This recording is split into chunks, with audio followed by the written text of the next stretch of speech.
விருச்சிக ராசி detective mind. டிடெக்டிவ்க்கு number 1 ராசினா விருச்சகம். நல்லா யோசிப்பேன். அனாலிட்டிக்ஸ்.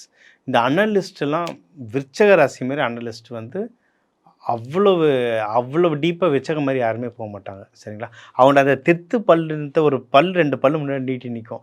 அதுவே அவ்வளோ அழகாக இருக்கும் பார்க்க. சரிங்களா? அவ்வளவு கூர்மையான பிரெயின் இருக்குது விருச்சக ராசி. இந்த நவம்பர் மாதம் எப்படி இருக்க போகுதுன்னா, நீங்கள் தான் ஜாக்பாட் ராசி.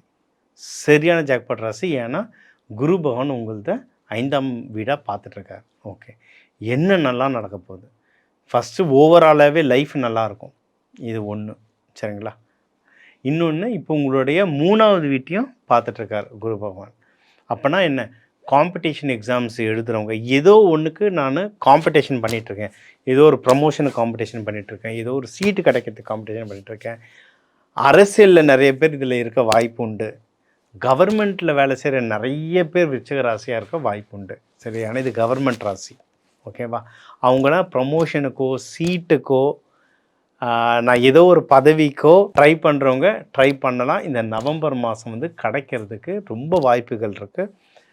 நேரம் பார்த்து கரெக்டாக அப்ளை பண்ணிங்கன்னா கிடைக்கிறதுக்கு ரொம்ப ரொம்ப நல்ல வாய்ப்பு இருக்குது. உங்களோட நேரம் என்னன்றதை ஒரு ஜோதிடரை கேட்டு கரெக்டாக தெரிஞ்சுக்கோங்க.